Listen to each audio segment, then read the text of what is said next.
OCR Street Ministry, Yokas here. So I was debating if I wanted to talk about this because I wanted to make sure I had all of my thoughts together. And I'm doing Bible study right now, and I'm looking at something about Solomon's temple. And I'm doing a study about the history of the temple. And it says that this temple, the first temple, was built in the 10th century BC, right after Solomon became king. David had wanted to build it, but was not allowed by God because of the bloodshed in his past. Now, I wanted to pause on that for a second. I wanted to look at something.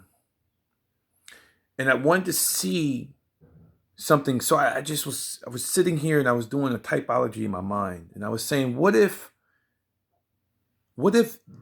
King David represented Jesus, a typology of Jesus? And what if Solomon represented a typology of the Holy Spirit? And what if the first temple that was built by Solomon was a typology of the church? Think about this. Because then it goes in and says, nevertheless, he collected all the materials of the temple so that as soon as his son Solomon became king, he can construct it. Now, we see that King David gathered all of the materials that were ready. And as soon as the son came, he built the temple.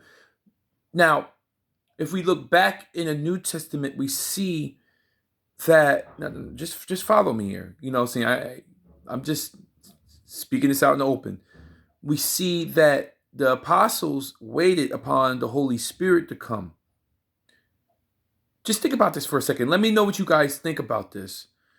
And he says, nevertheless, he collected all the materials for the temple so that as soon as his son Solomon came king, he could construct it. And it goes on talking about the threshing floor, a place where grain was winnowed by tossing it up in the air. The wind would carry the chaff off, while the heavier grain would fall back down. Eventually, that would be a pile of grain in the center and a large section of the chaff afar off. The chaff could be raked up and burned, and the grain could be put into baskets. Do you see something?